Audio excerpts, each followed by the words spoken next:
Hello, vloggy vlog. Today is the first nice day in like a week, so I thought I would take you along.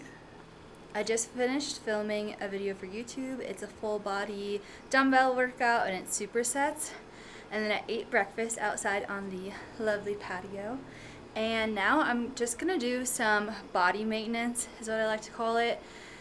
A few of like my weak links, like for example, I have very tight lats on my left side. So I'm just gonna give a little love to that region, and then also probably a little bit of hip mobility. But first, I want to give you a quick little tour of my patio because I recently converted it so that I can work out, because this is where the sun is from sunrise until like noon, and I'm a morning workout person, so I'm pretty excited about the space. It is not super big, but I think that the area is utilized very well. So you have the nice pine trees as a view, which I'm a fan of. I bought this yoga ball. And then I have a Bozu ball. I bought this bench to go specifically out here because it is the one that doesn't have an incline, so it's just lighter and cheaper and easier to move around. And then we put a hook up here. Right now there's a resistance band on it, but also we have the TRX band, so you can just clip it on whenever you want to use that. And then this little grass we got from, I think, Home Depot. And then over here, usually I have more dumbbells, but they're inside since that's where I recorded my video earlier. And you got some kettlebells. All my resistance bands are in here. Yoga block, my mobility stick, and that's about it. And then under this mat is another mat. So this mat is just a bit more cushiony. And I would like to get some kind of plant to go right here just to block the apartment building. Visually, I think it would look better. I wish I could paint because this color is not the prettiest, but that's all right.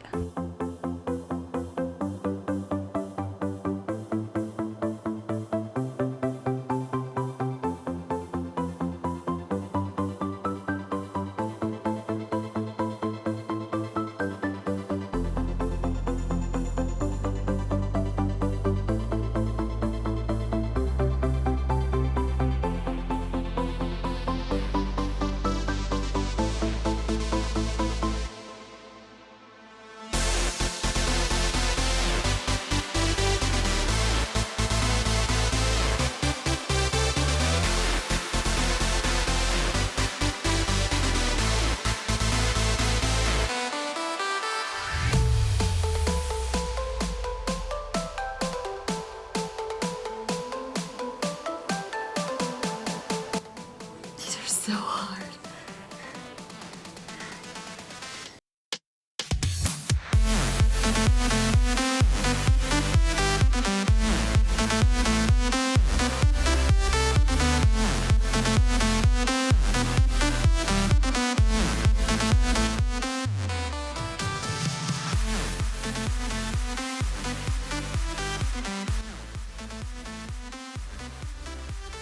First up, I'm going to show you a few lat exercises that I should do daily. I would say I do them probably like 4 times a week. And like I said, I have very tight lats on my left side, so my external shoulder, sorry, they're mowing right now and I don't know how loud that is. But because of my tight lat, my external shoulder rotation is a bit limited, like my arm should be by my ear. So the first one, you will need this nice dowel broomstick. This was like $6 at Home Depot Lowe's, so easy, cheap investment. And I'm going to use this bench. You can use a couch, use a chair. So I'm going to have my elbows a little bit closer together than my actual hands are. And then I'm going to sink my chest down. And then I'm going to come up. So when I'm right here, I can really feel how tight everything is. So you're just going to flow through these 2 movements where your chest is sunk down, and then when you are rounded, kind of like cat pose in yoga.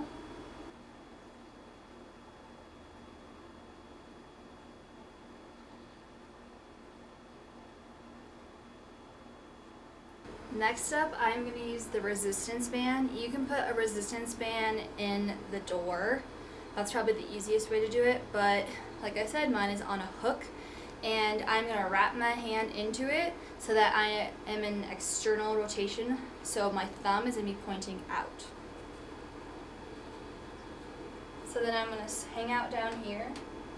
If you want to increase the stretch, you can bring your foot back on the side that you are doing. This is what this side will look like. And I will spend 1 minute in that position twice. So the goal is to do it for 2 minutes, and then I go back and forth on each side.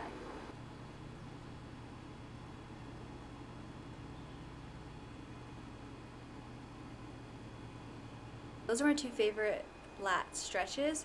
There are a few others, so if you want to know them, if you also think you have tight lats, then just drop a comment below. I promised Kingsley that we would go for a very long walk, so I'm going to change, maybe eat a little snack, and then we're going to go for a walk. And then I also always try to habit stack my walk with a podcast, so I'm going to pick one of those out. For my snack, I'm going to have this Magic Spoon cereal. I really wanted to try it because like people on Mind Pump always recommend it, or like Will Tennyson on his YouTube channel. So I really wanted to try it, even though it is quite expensive. So 1 cup is 140 calories and 13 grams of protein. I've tried 2 flavors, and like whatever they use as their protein makes the cereal flavors taste very similar. Like this one's chocolate, and I tried the maple one, and I feel like they tasted a lot alike, even though those flavors don't usually taste a lot alike.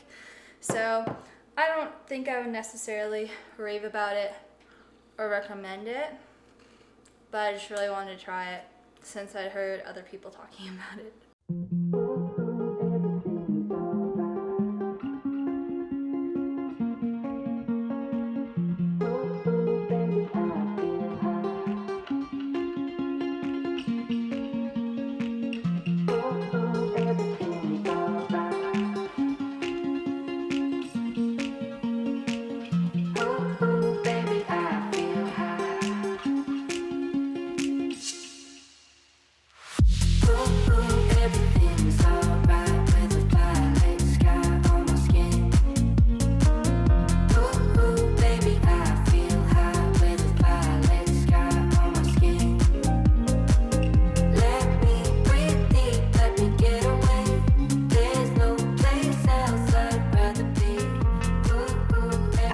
For work in about 30 minutes, so I'm just going to keep sitting outside. I am reading my book, and then I have some creatine, and then the mango tahini popsicles.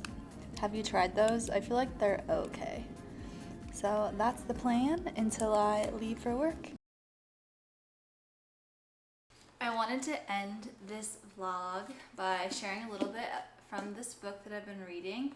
So it is Why We Sleep by Matthew Walker.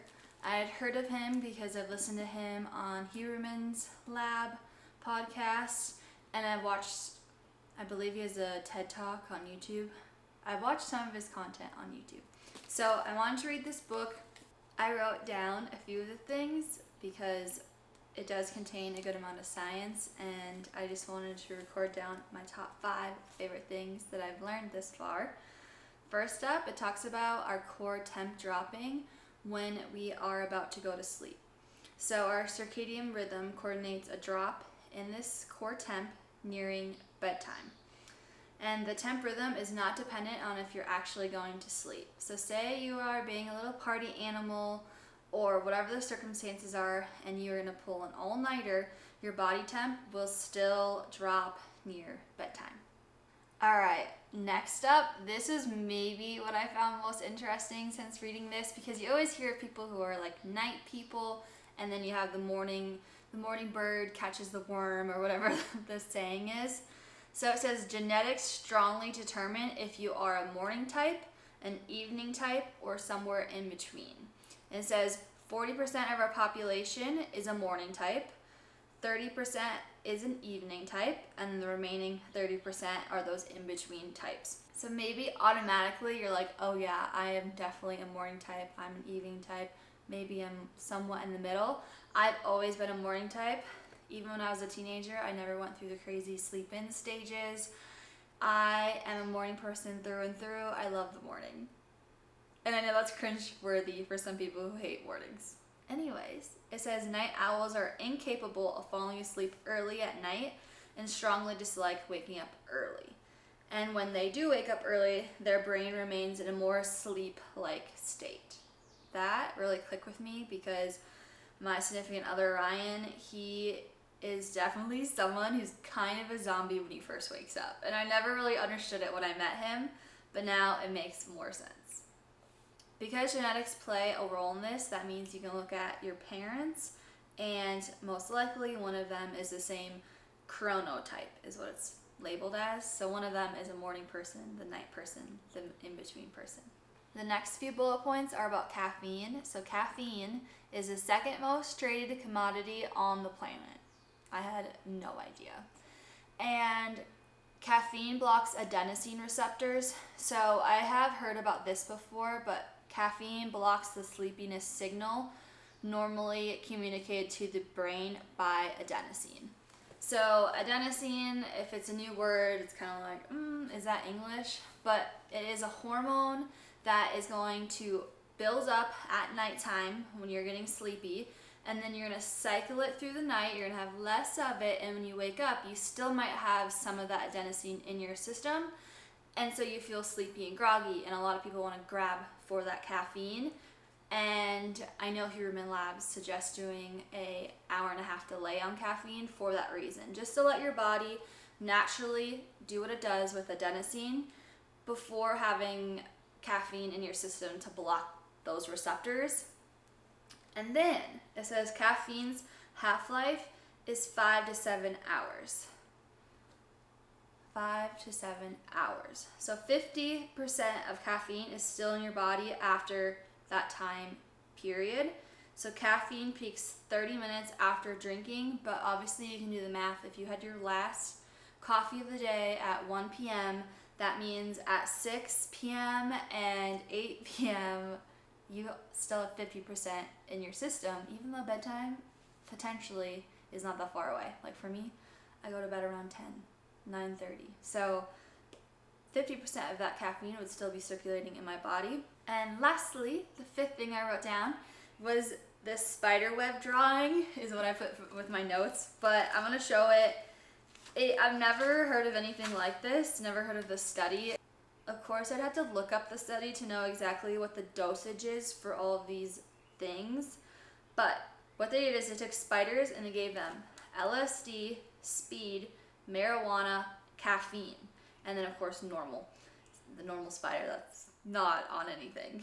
And they showed the webs. So I'll show you the webs. All right, so when you're looking at the webs, you can kind of see that all of them are altered, but look at caffeine. I think it's very surprising that it looks like that. It looks nothing like a spider web. Walker points out right here how caffeine is a stimulant. So I haven't post-it noting anything in this book that I find interesting. Those are the first 5 things that I've noted. Maybe in another video I will show some more fun facts from this book, but I got it from my library, so this is a big shout out to the library. If you don't feel like spending the money on buying the book and finding out if it's good, get it at your local library.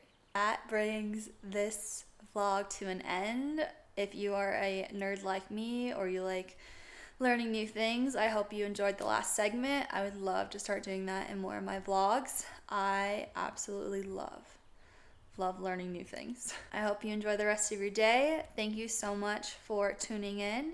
Until next time.